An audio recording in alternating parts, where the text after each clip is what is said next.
So- Okay, so everyone, welcome back. This is episode 4 of the NFO Composer Interviews. And today we've got Mr. Sam Watts with us. How are you doing, sir? Good, thank you. How are you? Yeah, things are very well. Just enjoying the current heat wave, which is actually quite rare for Manchester to be above 30, but yeah, we're doing well. Yes, I remember uh, very fondly living in constant rain when I lived in Manchester. Yeah. Oh, nice. I didn't realise you actually lived here. Whereabouts were you based Yeah, yeah. I previously? I Yeah, was in that's cool. Altrincham for about 3 years. Yeah. Oh, nice. Yeah, so I'm from Northwich originally, so not too far away in Oh, nice. Cheshire. So yeah, that's cool. And I'm right in thinking you're joining us from Canada currently. Is that right?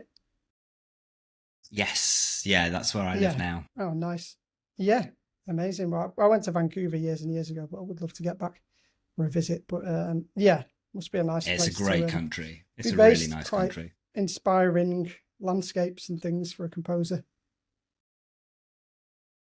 Yeah, we're not too far from the Canadian Rockies, so we pop over Yeah, there whenever we can. It's my favourite place. Love it.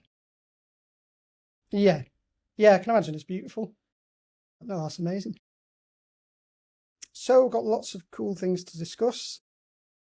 Recently, we collaborated together on Tiptoe, recording the soundtrack for that from Russell T Davis, which would be interesting to explore.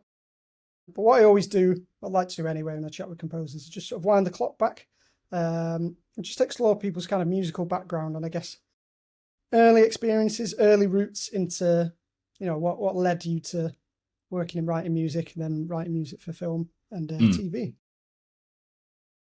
Yeah. Yeah. So was there any sort of Well, foundational big questions. foundational things learning? Yeah, nice. Um, I, I mean, I sort of started, I think, because we there was a piano in our house, um, Hmm. and my parents listened to a lot of music, as did my brothers, um, and yeah, there was this piano in the house, and I, from very young, was fascinated by it and used to sort of hit it, and I think my mum got really annoyed with me just sitting at it, not Yeah, knowing what to do with it, hitting it. So um, when I was about 5, I think I started piano lessons. Um, yeah. so yeah, so that was kind of my entryway. This piano, I can remember just always having this piano there. So that was sort of Hmm. my entryway into the world of music.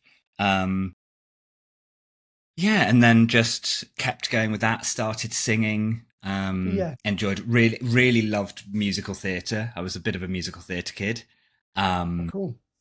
and I thought, sort of when I was 10, 11, my dream was to be on the West End. In Hmm. musicals, singing, dancing, all of that stuff. Um, Yeah, cool. and then when I was doing my GCSEs, actually, I was doing music, and I had a couple of really, really phenomenal music teachers, really great, encouraging. Hmm. Um, there and they sort of we had to do composition for our GCSE. One of the things that we had to do was composition, and my teachers Yeah. were really encouraging about it, and I really sort of fell in love with it, and then Hmm. decided I was going to study music at university instead of doing theatre. Um, and Yeah. again, had fantastic teachers there who really encouraged me, Hmm. and I wanted to do. I knew by the time I was 18 that what I wanted to do was write music for a living.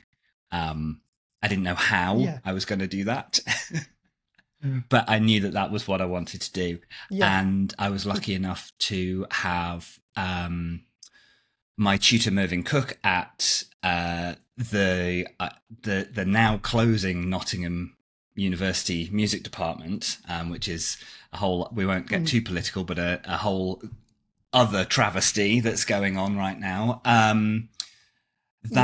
That Mervyn Cook was just brilliant, and he is friends with the composer George Fenton, who has done, Gandhi, Cry Freedom, Hitch, Bewitched, loads of really big films. Um, Yeah. and he came to guest lecture. I was fascinated, loved his music, got Yeah. speaking to him.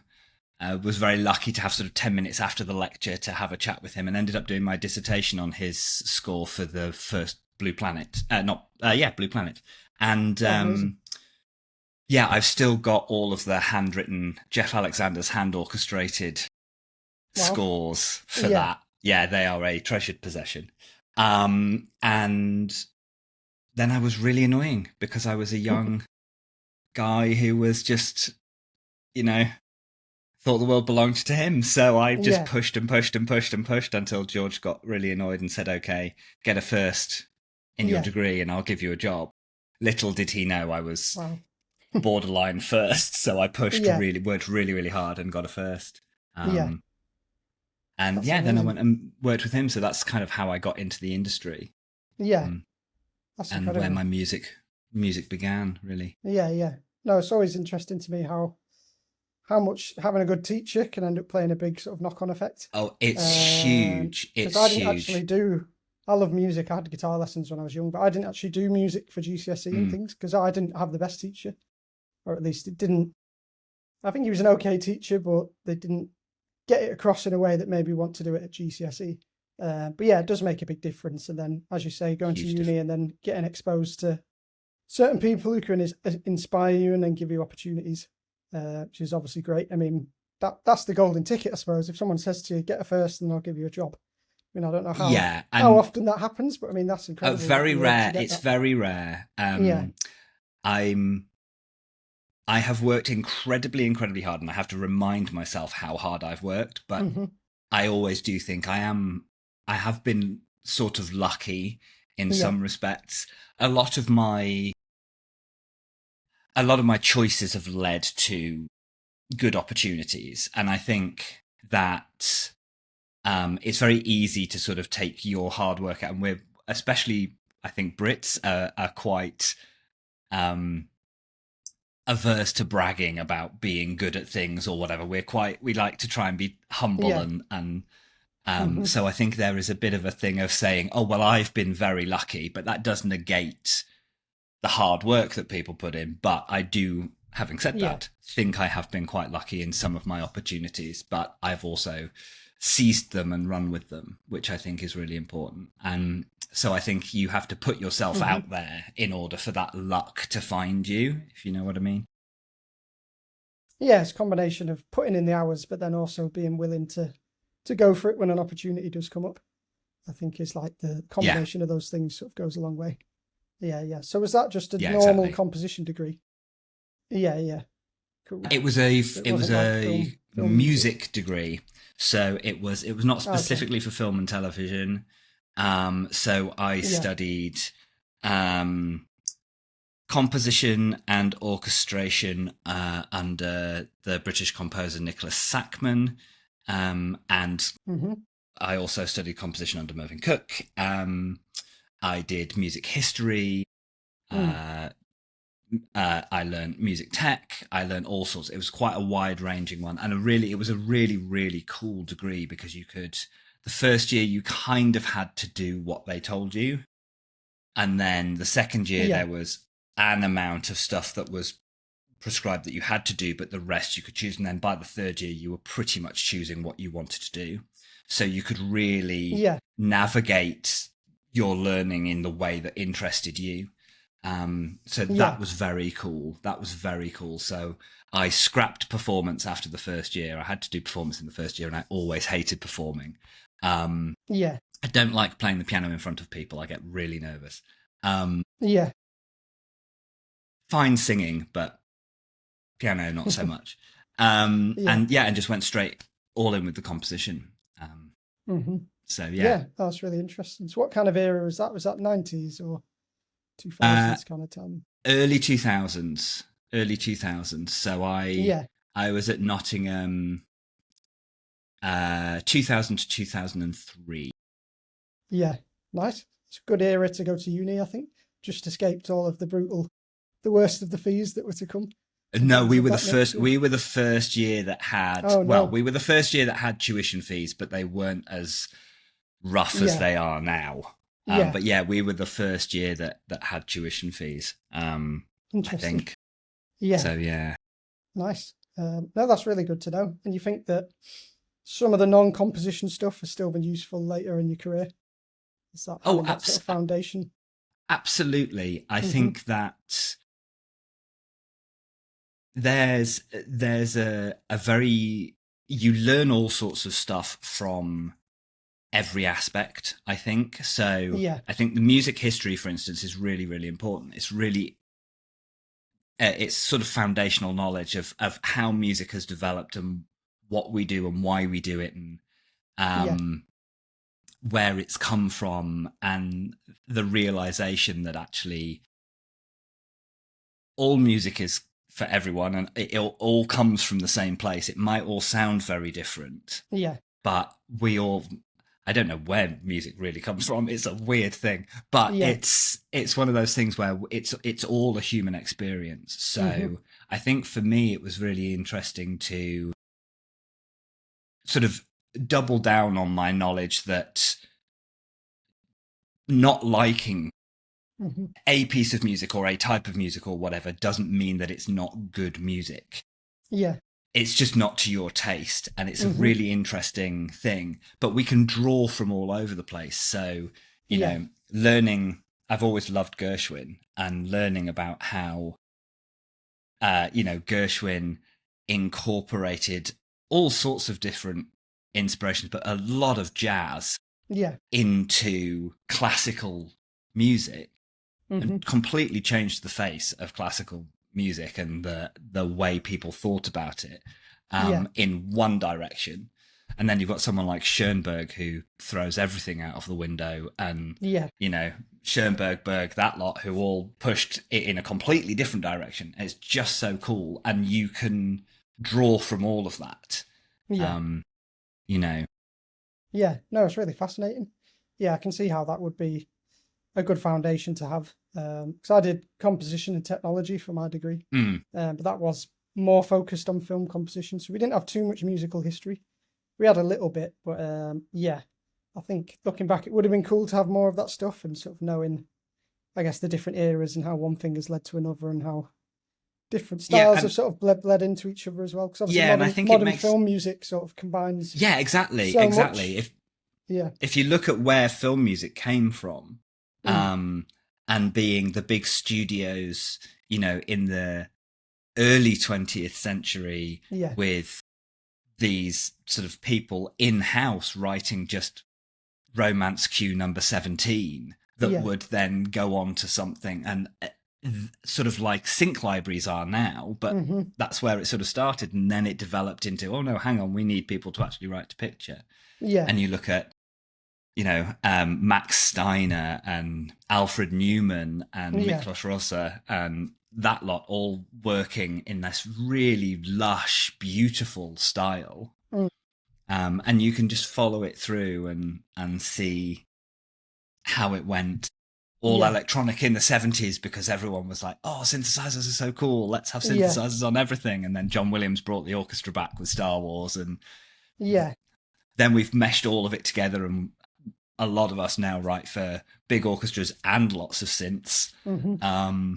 Yeah, it's just so cool. It's Yeah. it's really interesting to know how it's all come through and where it's come from, and Mm. being Yeah. able to Absolutely. have those different palettes are so useful, especially for media composition. Hmm. Being able to have those different influences means you can write a horror score and use Schoenberg's techniques, Yeah. or do a huge fantasy and draw from how John Williams would, Hmm. write the big lush orchestral. So it's just, I love it. It's fascinating. Yeah. No, it's such like the whole universe of sound in there just to dive into and sort of draw from. But no, it's really fascinating. Exactly. So in preparing for this, I had a look at your IMDb just to acquaint myself with, I guess, your sort of journey of projects. But yeah, I was just struck by the fact you had Planet Earth as like one of the first things you ever worked on. So I'm assuming that's come off the back of the Blue Planet guy. is it? Yeah, so Planet Earth was the Yeah. first music I ever wrote for television, which is a crazy, crazy situation. Yeah, George Yeah. very kindly, I worked for him for about 3 years, and we were both very comfortable uh, with that situation. I loved being his music assistant. He taught me so much. He was very kind, very generous. Yeah. I got instant exposure. Like, I think my second day working for him, I was in a meeting about a movie with the director Richard Eyre, and just sitting there listening Wow. to them having this chat about it, and so straight in at the Mm. deep end. But yeah, and so after about 3 years, Yeah. he sort of took me into his office and was like, "I think we need to stop now because you're never going to write stuff for yourself. You know, you're never Yeah. going to be a composer of your own. You're just going to be sitting Hmm. in my office working for me, and that's not what either of us Yeah. want." Um, Hmm. so he sort of fired me, I guess, Yeah. and I had no idea what I was going to do. It was a real panic. I didn't Yeah. know how I was going to get into it. And then about 3 months later, he called me and said, "I've got this little TV show and I've just not got time to do absolutely everything on it. Can you Yeah. write a small amount for it for me?" And that was the Yeah. diaries section, so the little making of at the very end, so sort of 5-6 minutes at Oh, the end of cool. each episode. And I Yeah. did all but one of those, and that was my entryway into the industry. Yeah. Very useful to be able to say, I have the biggest selling TV show in the Hmm. world at the moment under my belt, so Yeah. please, you know, No, that's hire me.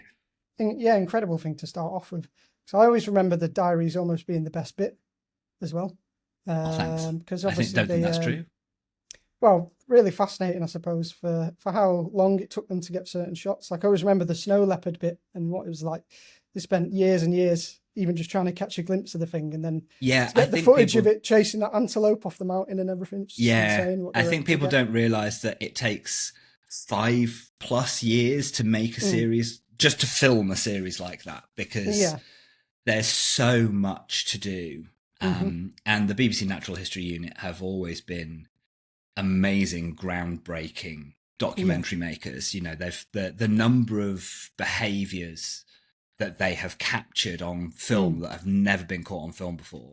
The yeah. technology that they helped develop, things like with Planet Earth, the breaching sharks. Mm, Um, yeah. That was cool. that technology, they had a camera that sort of was almost constantly filming, and they pressed a button and it caught Yeah. a second before so that they could see the shark breach, get it, but they actually caught it coming out of the water. Just so Mm, cool. yeah. So yeah, the diaries were cool for giving people a behind the scenes glimpse. And I think people are always interested in how Mm, things are made. yeah. Because it's sort of a bit mysterious, you know. Yeah. You Yeah. sit and you watch a Definitely. TV show, but you don't really know how they've put it together. Yeah. Yeah. Sure. So, can you remember anything about your approach, maybe working on that?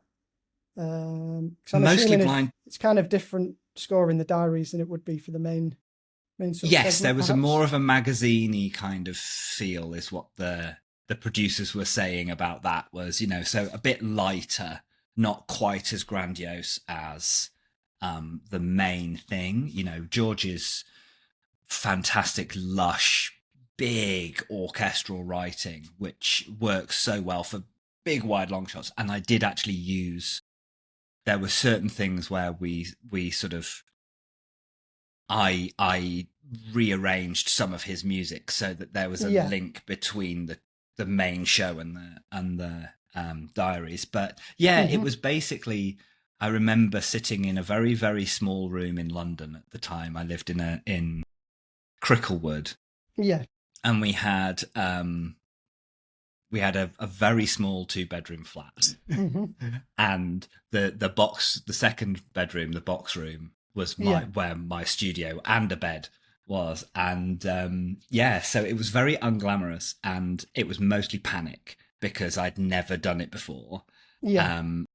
And of course, it wasn't on my own. My music was up against in my mind, one of the greatest British composers, certainly of his generation. But, Yeah. I think of the last 50 years, George's music is phenomenal. So I felt the pressure to write as good music as I possibly could for this thing. Yeah. So, and it was just trying to help tell the story and learning really in trial by fire how to actually write to picture. Yeah. So yeah, it was a lot of fun, but it was hard. I can imagine. And what were you working on at the time in terms of like setup? Because I imagine the amount of sample libraries and things must have been more limited back then compared to what we have now. It really was. I don't really remember the specifics, but I know I had a Mac Yeah. back then, and everything was basically in the box. Yeah. We were still working on SVHS, so it was MIDI time synced to an SVHS machine with the tape in it to do the syncing. Yeah. And I was writing back then. I wrote in Pro Tools, and I was very, very weird for about, I think probably the first, I don't know, 10, 15 years of my career. I was Pro Tools only. Everything was in Pro Tools, and every time I met another composer, and we'd have this, you always have this conversation. Oh, what's your setup? What do you do? What have you got? What's this? Yeah. I would say, oh, I'm Pro Tools, and everyone's like, you can write in Pro Tools? Like, yeah, it's fine. It's got MIDI. So yeah, I think it was quite a simple setup back then. Yeah. Yeah, I honestly can't remember what sample libraries I was using at that point. But yeah, there were not many. It was not as prevalent as it is now. Yeah, yeah. And I'm assuming then the main score would have been, that was all live orchestra with all the bells and whistles kind of thing. The main score was mostly real orchestra. I know that George did some cues that were electronic, because certain things you actually end up writing that anyway. But all of mine was done in the box, as I call it. It was all mocked up basically to go out. Yeah. Yeah, that's so interesting. I'll have to rewatch some of them early episodes because I remember it well from when I was a kid. I really remember loving Blue Planet as well. I think I had the box set on DVD. Blue Planet was amazing. I'll have to give that one a revisit. Yeah, I always remember the Penguins one. Penguins episode was good fun of that. Yeah. Yeah.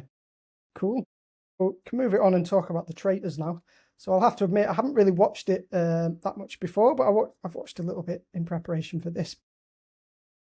Yes, I'll just be intrigued. What is the approach on something like that, where that it's kind of different to doing a drama or a documentary. There's kind of a set format, the way things are going to go.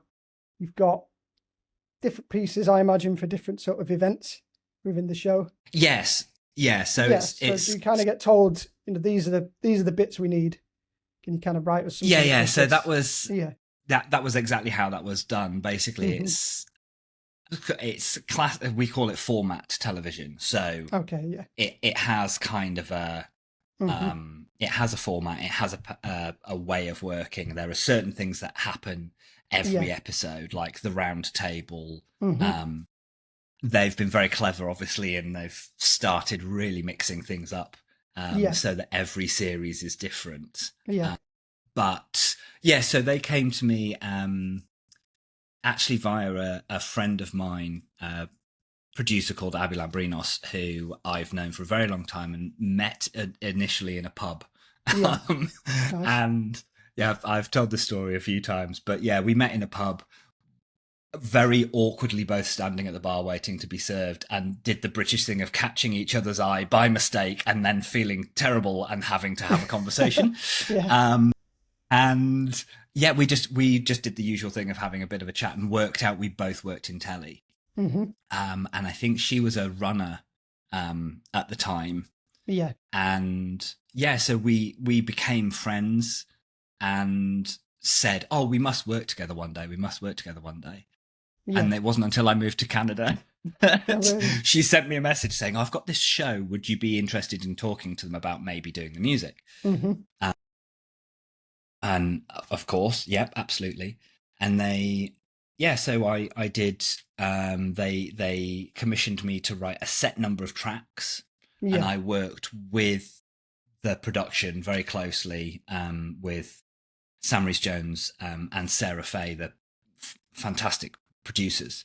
Mm-hmm. We worked really closely to get exactly what they wanted. Yeah. That was the theme, bits for voting, for the round table, for the turret, those kinds of things. Yeah. And I did it all without really knowing what the hell was going on. Yeah. Because they were still filming. It was very secret. They showed me little bits. I found out that Claudia was going to be presenting, Mm-hmm. which, and then I found out that Alan was going to be doing the American one. Yeah. And that meant that I knew that it was going to be a bit camp because Mm-hmm. they're both quite camp. Yeah. And so, yeah, we worked on that and we did bits and worked in a way that's slightly more like library, Yeah. you know, a bit more like production music, working out where good edit points can be, how you can match the different bits of one piece of music together, so you could take the middle out and just put the front and the end together, and it would be shorter and still work. Yeah. Working a lot in stems, so they got everything: woodwind, brass, strings, percussion, synths, all separated out. Yeah. And so that they could make almost new pieces of music within that. And then quite a lot of it was written in the same tempo and in the same keys, so that there are even some that they can take the woodwind from one piece of music and the strings from another piece of music, put them on top of each other, and they will work as a new piece of music. Yeah. That's interesting. So, which is slightly taken from sort of video game writing, with that layering idea. Yeah. So I did a lot of that, and then the production just ran with it and put it where they needed it. And luckily they're fantastic. They've got a really good edit team, who know how to treat music and have a musical ear. And Sarah is very musical as well. Her ear is fantastic. Yeah. So yeah, I could trust them to just run with it and do their thing. It sounds like a lot of fun. Yeah, so it's kind of like writing music that's then remixable, but then still ticks all these boxes, but then it, you know, is dramatic and has the right sort of emotion behind it and had to sort of try and set the tone for the show. Yeah. So is that the case then, so there was no storyboards, no previs or anything? You just had to sort of go off, you know, that collaboration with them telling you what they needed. Yeah, lots of discussions, lots of references. You know, they gave me musical references. They knew things that they wanted to sort of include in the show, licensed in, and they sent me the very opening, once they'd filmed it, the very opening of Claudia at the castle. Yeah, doing the whole "this is the Traitors" thing and the title card for the Traitors, so I could work out the kind of gothic camp undertones feel for that. But yeah, so it was basically just done almost like pitching. You know, when you get a brief in for an advert or something, and they've described what they want, and you just have to come up with that. And then we would back and forth. So I'd come up with an idea, send it over to them, and then they'd give me notes on what they wanted, whether it needed to be more this or that, or they didn't like this idea, or they liked that idea, you know, and just work like that. Yeah. So is that the case then, that you'd have to actually go and watch an episode to sort of hear all the permutations of how the music sounds, if they're kind of like remixing themselves? Yeah, I didn't know what they were doing with it. Yeah, that must be interesting. I guess you just send a load of stuff off and then you have to see what they've done with it. Yeah, it is. It's fascinating. It's a very different way of working, especially to like drama. Although things do get changed even when you're working on dramas. but yeah, it is very different. Yeah, yeah. And I'm guessing then everyone probably assumed it would do well, but no one maybe predicted, it would go on to be as big as it has been, as you were saying before, with it being an American adaptation and shown all across the world. I mean, that must be quite amazing for you as a composer to know your music's now being heard by, such a huge audience. It's a very strange thing having Hmm. having a show be as successful as it was in the UK Yeah. was, you know, the celebrity version having 14 million viewers or whatever it was for Yes. which Crazy is numbers. just Mm. in today's numbers, Yeah. that's sensational, um, and having my theme be sort of just inextricably part of that show and being very popular is a very unusual feeling because you don't normally get those sorts of things. But then, yeah, having it go on, obviously we knew that the American and the British versions were both going to be happening. There was already the original version in the Netherlands, and then it's now on 29 Yeah. global versions, which Wow. we've got 2 alone in Canada. No way. We've got the English speaking one and the French speaking one in Canada. Yeah. And I don't know how many of the shows have my music on, but I know that quite at least 10 or 12 of them have, which Yeah. is again very weird. Hmm. Yeah, and we had no idea. We thought it would be popular, and I remember saying to my husband, "Oh, if it runs for 3 years, I'll be happy. Yeah. That'd be great if we can have 3 series of it." And it's just going from strength to strength. And, Yeah. West End, there's going to be a West End stage show. Yeah. Yeah, Amazing. it's just, who knows how, but it's very popular, and I'm very grateful for it being very popular. Yeah. No, I saw that reel you shared of Jonathan Ross giving you a shout out. That one was I know, bless pretty him. nice. So he's obviously a big Do you know fan. that the thing that is really nice is a lot of Mm. the time people don't notice the music, and that's generally a very good thing. Hmm. Like, Yeah. especially in drama, you want it to be sort of you want it to be adding to the show. Obviously, you don't want it to just be there and not doing anything, but you don't want it to be overtaking anything. You want it to be supporting what's on screen and then maybe adding a little extra Yeah. undercurrent of something else or whatever. But with something like the Traitors, the whole point is that the music is just right there and Yeah. um, slightly over the top, a little bit heightened. Hmm. Um, so it is really nice when it gets noticed, and especially when people like Jonathan Ross and Alan Carr, who were on it, were talking about how Yeah. much that adds to the feel of the show. Yeah. Yeah, it is nice. It's nice to know that it's working. Yeah, absolutely. And just getting that recognition from people. Because as you say, yeah, a good drama, people are just locked in with the story and with the characters. They might not be clocking the music as much. So it's good to get you sort of direct recognition with that there with that. So yeah, talking of dramas, we can get to talking about Tiptoe then. So I'm assuming you've watched it all. I've watched it all now, and yeah, I just really loved it. I had a vague idea of what to expect with it being Russell T Davies and the kind of premise and things, but yeah, it's just amazing how it just escalates and escalates, and then you sort of know where it's going, but then it kind of surprises you as well. But I was just curious in terms of what was the starting point for you? What did you get told maybe before you started writing on it or anything like that? So I knew that it was being made, Yeah, and I obviously said to Russell, well, I'd love to yeah, give it a I'd go. love to write the music for it. Yeah, And they did the thing, and then they asked to talk to me about maybe doing it, and they sent me they sent me an NDA to yeah, make sure, classic.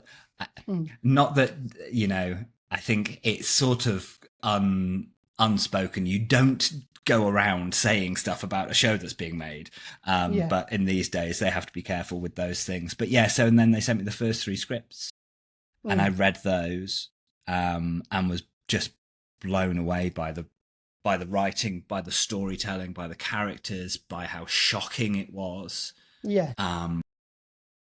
And then I knew that Peter Hoare, the director, was directing it, and Peter and I have skirted around each other for years and years. You're like, we've spoken to each other, we've, all of that stuff, but we've never worked together. And I've been desperate because he is such a fantastic director, really, really good director.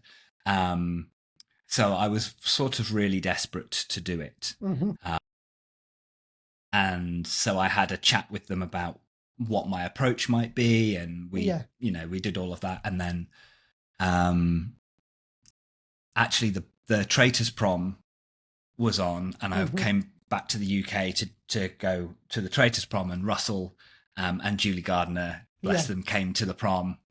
And I was saying to Russell then, this was before they'd asked me to do it. I was saying to him, God, those scripts, that it's going to knock everyone's socks off. Yeah. And then, I got a very nice phone call from Phil Collinson, the producer, saying we'd like you to do it, which was very nice. And then I got to read 4 and 5, and cried a lot. And I couldn't read.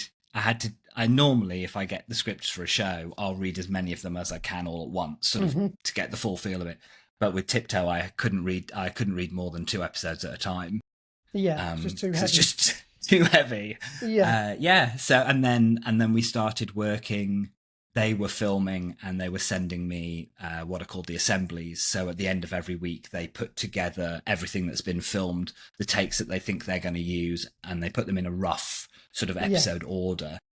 So they were sending me the assemblies to start getting ideas and working out where we might go. And then in January, I started properly on it, writing 2-picture, working with all of the, Russell, Nicola Schindler, Phil and Peter and I all worked actually really very closely back and forth on the score to make sure we got it right.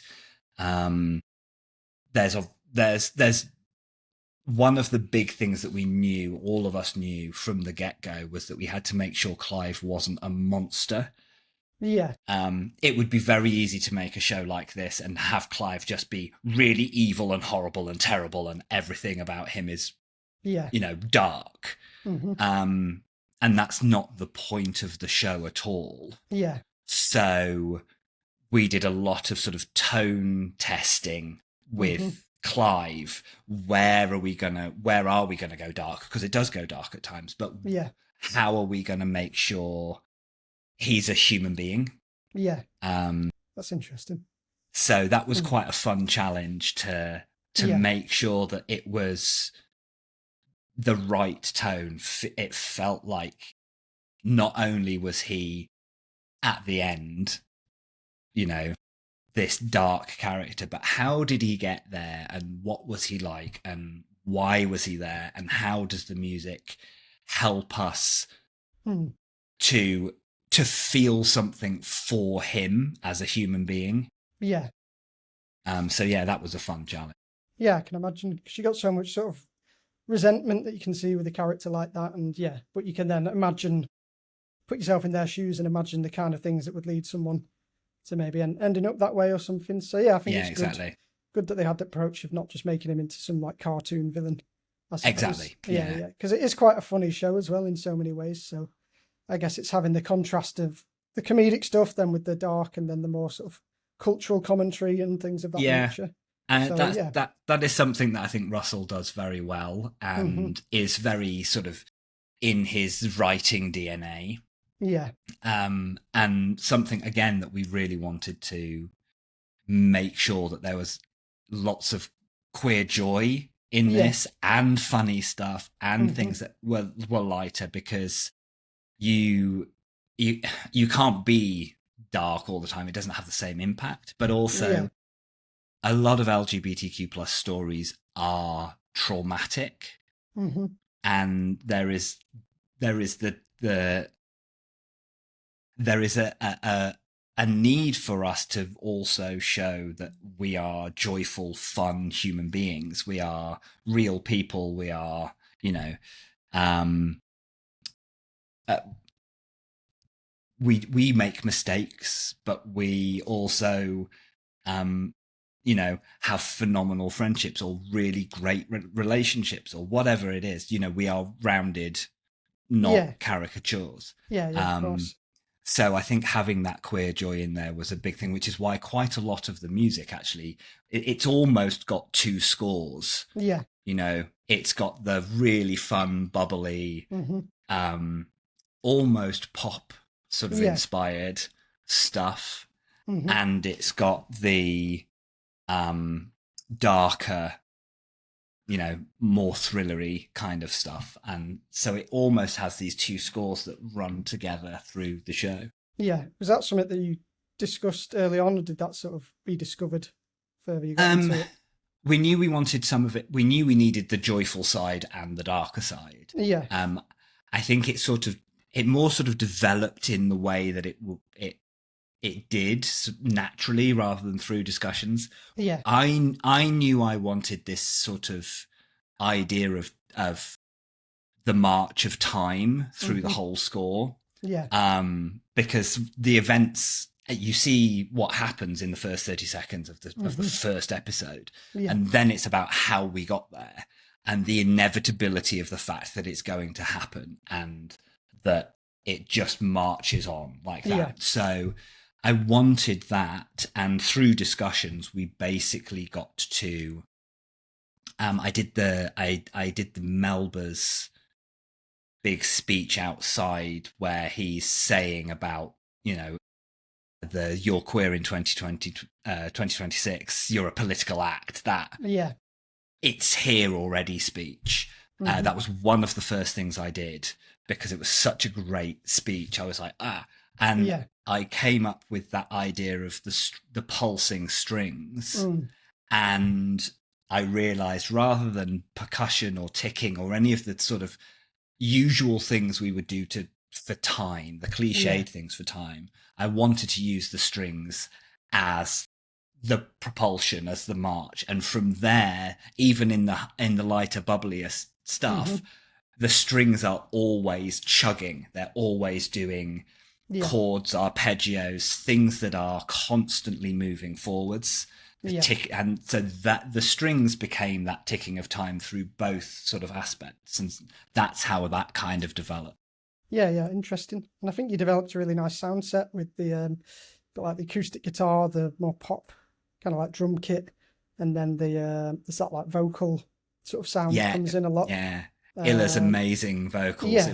It was so great having, because I pitched the idea of having a vocalist, and everyone liked the idea, and then there was discussions about, should it be a female vocal, should it be a male vocal, what's the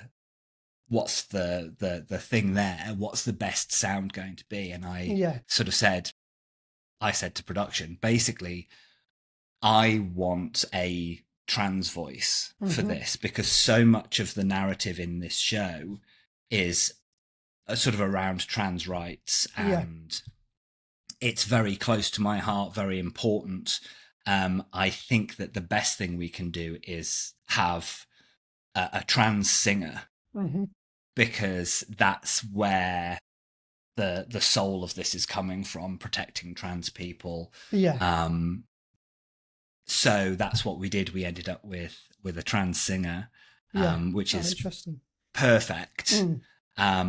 And they did an amazing job, and added, if you heard the VST, programmed, not very nice voice, they're well done for what they are, but then you will never replace a human being with an electronic thing.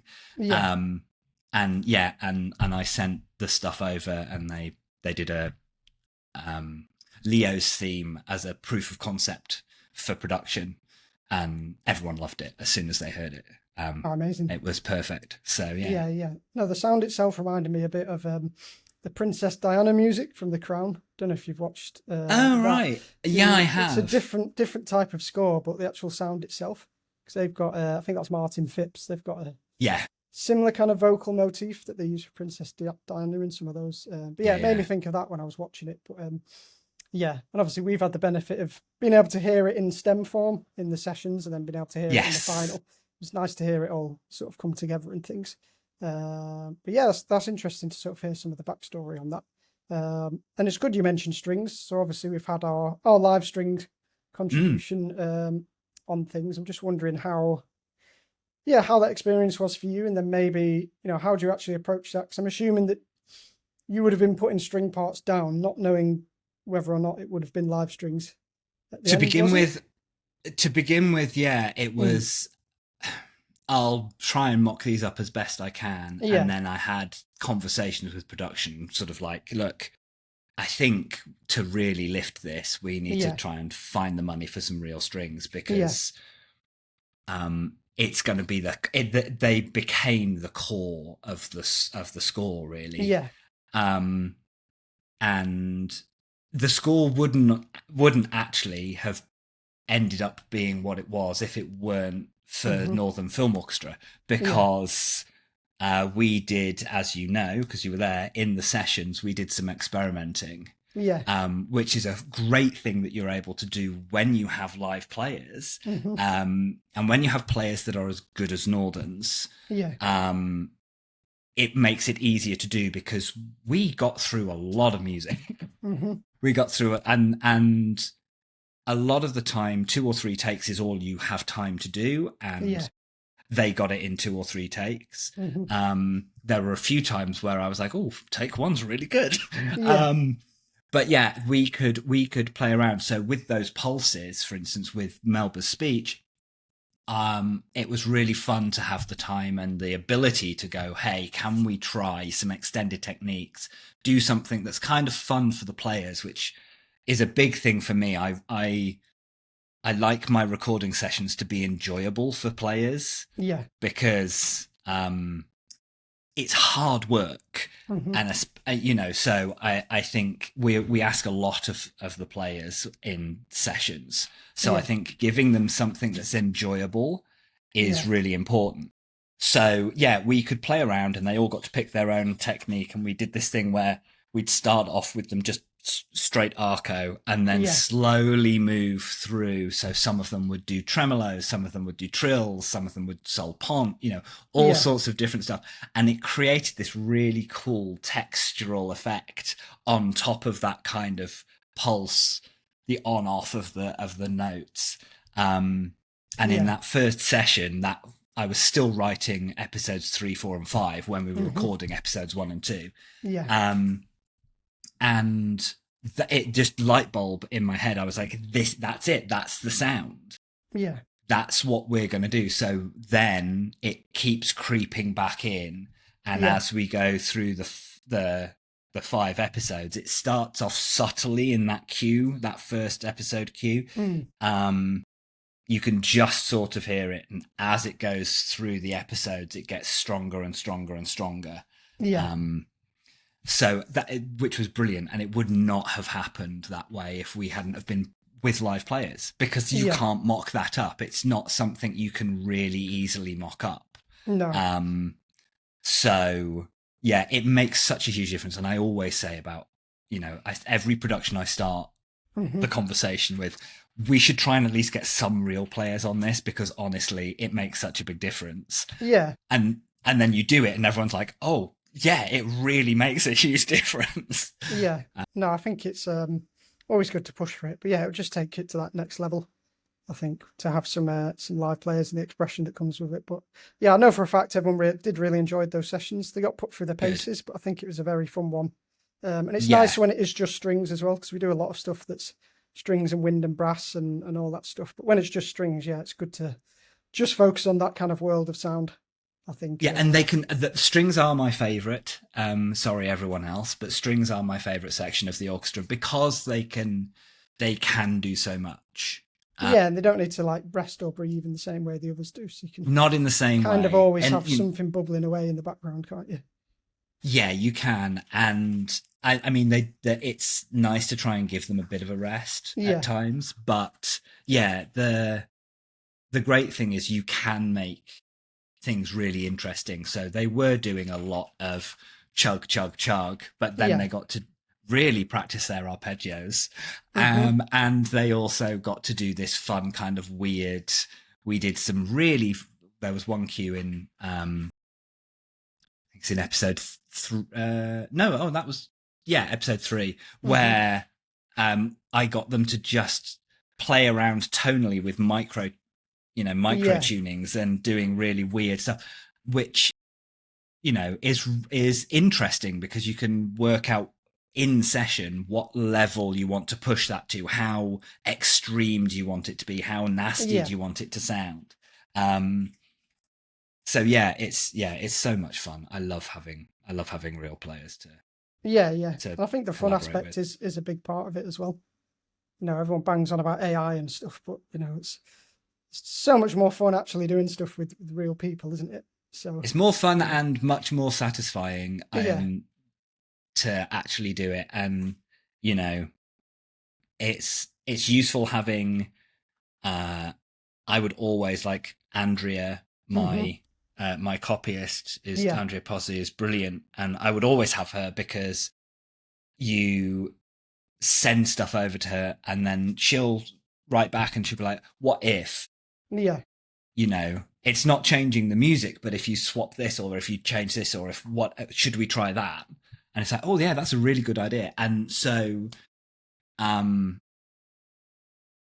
humans working together, and with Joe and Melvin hmm, conducting, yeah, I'm sitting in these takes going, oh right, I'd like them to try this, and it would be great if they could push there, and would mm, can the violas do this here, really bring that out? yeah. And before I get a chance to say any of this, They're already doing it. Melvin would be like, Yeah, okay, can we push there, can we do mm, that, violas, can you bring that out? yeah, And their ability to read the score, hear what needs to happen, yeah, is fantastic, hmm, um and I love that because it makes my job easier, because I don't have to go, well, can you do this and this and this and this and yeah, this and this, you know. Um, but that's all part of the interpretation of the music, and the thing that AI will never ever do is interpret. no, It can't. It is. Well, we can ignore all of the terrible ethics. We can ignore the global impact. What we can talk about here is the fact that a machine can replicate. yeah, Even generative AI is replicating, it is not creating.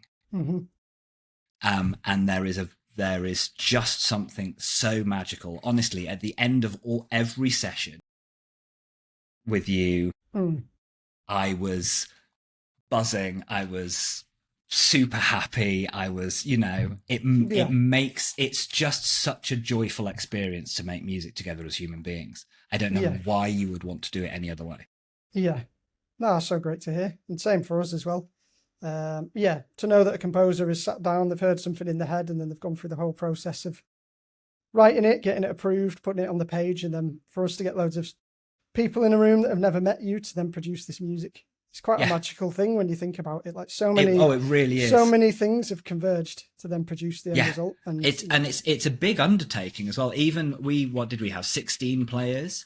yeah, But it takes a lot to get it from in my head yeah, to on the screen. It's hmm, a real logistical nightmare and a lot of mechanisms. It goes from me into Cubase. It goes from Cubase into Dorico. yeah, Andrea, bless her, did all of that so that I could concentrate on writing. hmm, She makes it tidy. Then that gets sent across to you. You print it all out for the players. We have to make sure I have to deliver my music by this date to these people. Can we yeah, fit this in beforehand? There's a mm, lot of moving parts to make it happen. yeah, Um, And from my point of view, it was very, very smooth. It was very easy, which is nice. Yeah, that's good to hear. I mean, I always say the session, if anything, is the easy bit. Especially for Yeah, me, in a way. all my chasing around and stuff before, I kind of just get to sit back and relax when it's actually time to record. But even by that point, each of them players brings their own memories and interpretation and emotion to it, and all their education and things. So and different. The thing that's really great about music as well is that different people can interpret it in different ways. Yeah. So I can say to the players, I can have the score make me cry on it or something, to get them to. But each individual player will think about something specific and unique to them in order to be able to get it out of their fingers, onto the instrument, out of the instrument. And that combined emotion, that shared experience of, you might think of, losing a parent or, whatever it is, we've all got shared human experience that then comes out in the music. And that's what makes it just ping, that makes it really shine. Absolutely. And I always like to do ridiculous, as you will have seen, ridiculous kind of instructions to the orchestra to try and make them laugh, to make them, and but also to make them think about it in a different way. Yeah. It's all nice having Allegro written there, but it doesn't really mean anything. So, having an instruction to the players of, like you're going to be late, like you're going to get laid. Yeah, that was one of the funnier ones. What was the other one? But swagger and things like that, isn't it? Yeah. Dangerous, anything that's just that gives them a little descriptive thing of what you want. But something like, playing it like you're going to get laid is not something that a player has to think about very often. That's not, you're not sitting down, to rehearse a Rachmaninoff symphony and the conductor says, right, we're going to do this as if we're about to have sex. It doesn't happen. So it makes the players think in a different way, which gets a slightly different performance out of them.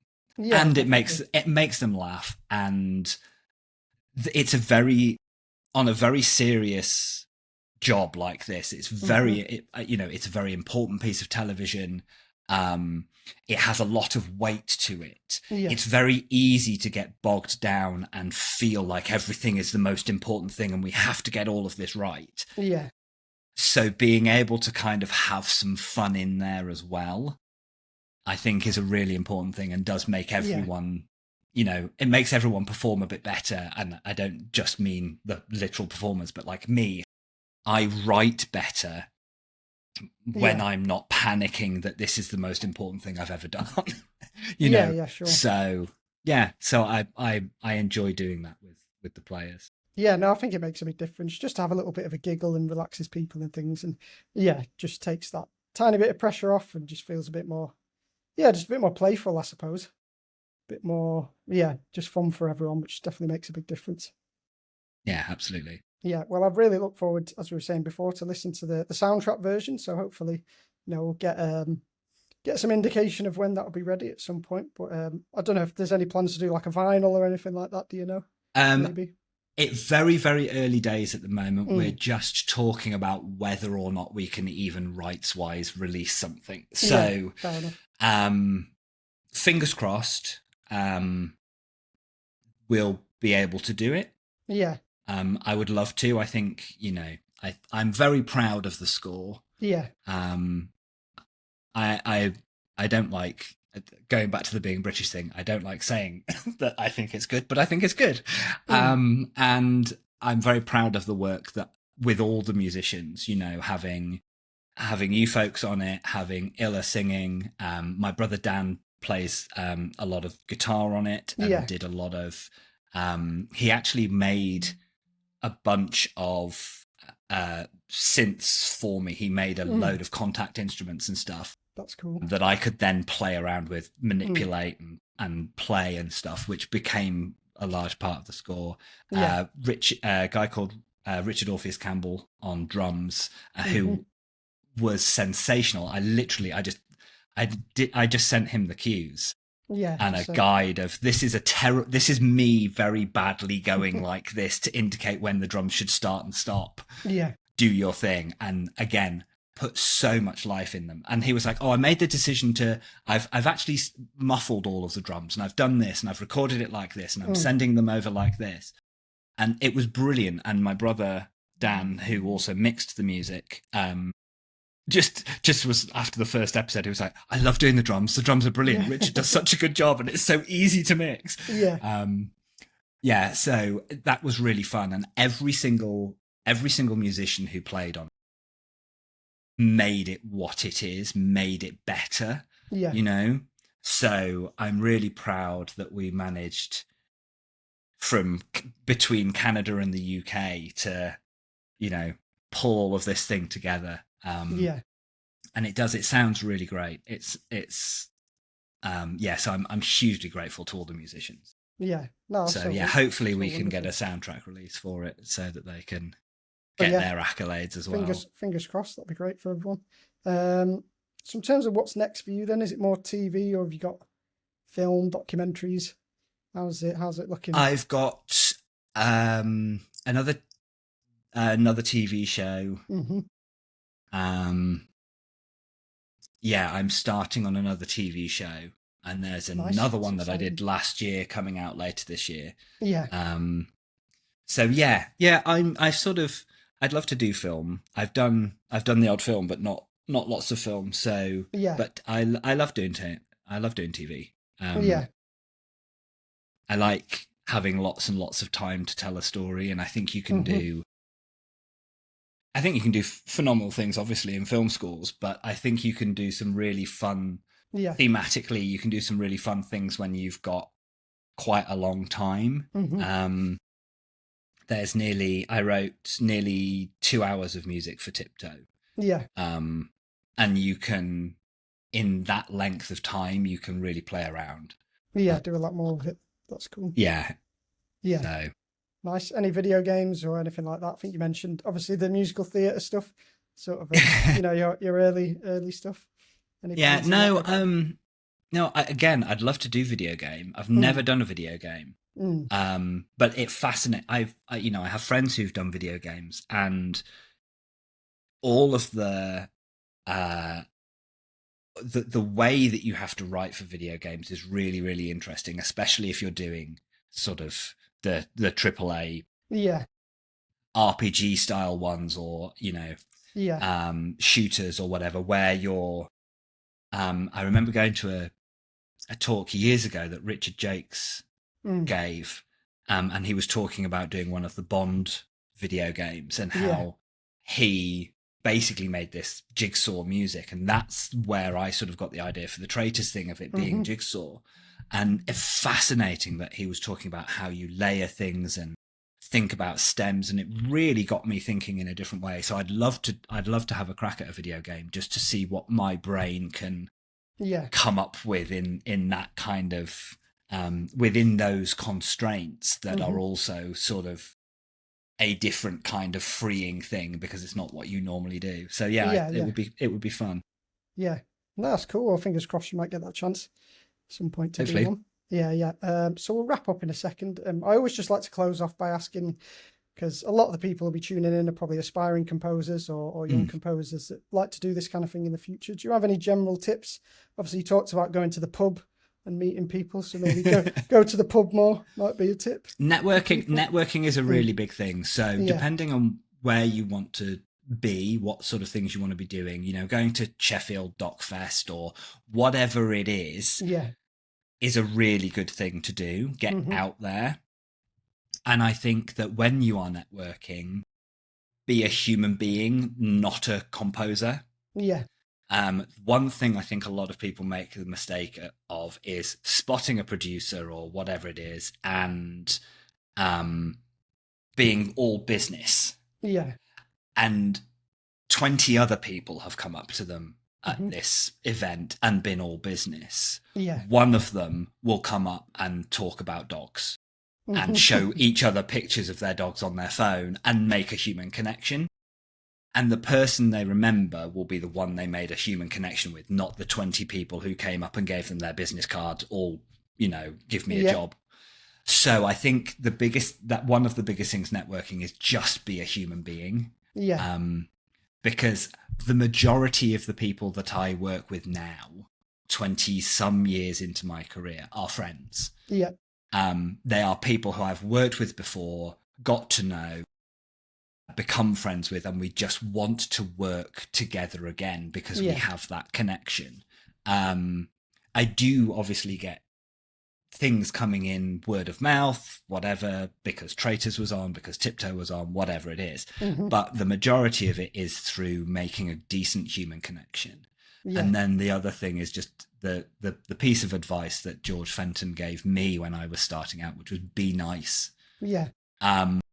Because you could be the best composer in the world, but if you're not a very nice person, if you're difficult to work with, have boundaries, absolutely. Know what you do and don't want to do, know what you do think is acceptable, fight for your rights, do all of those things, but do it nicely.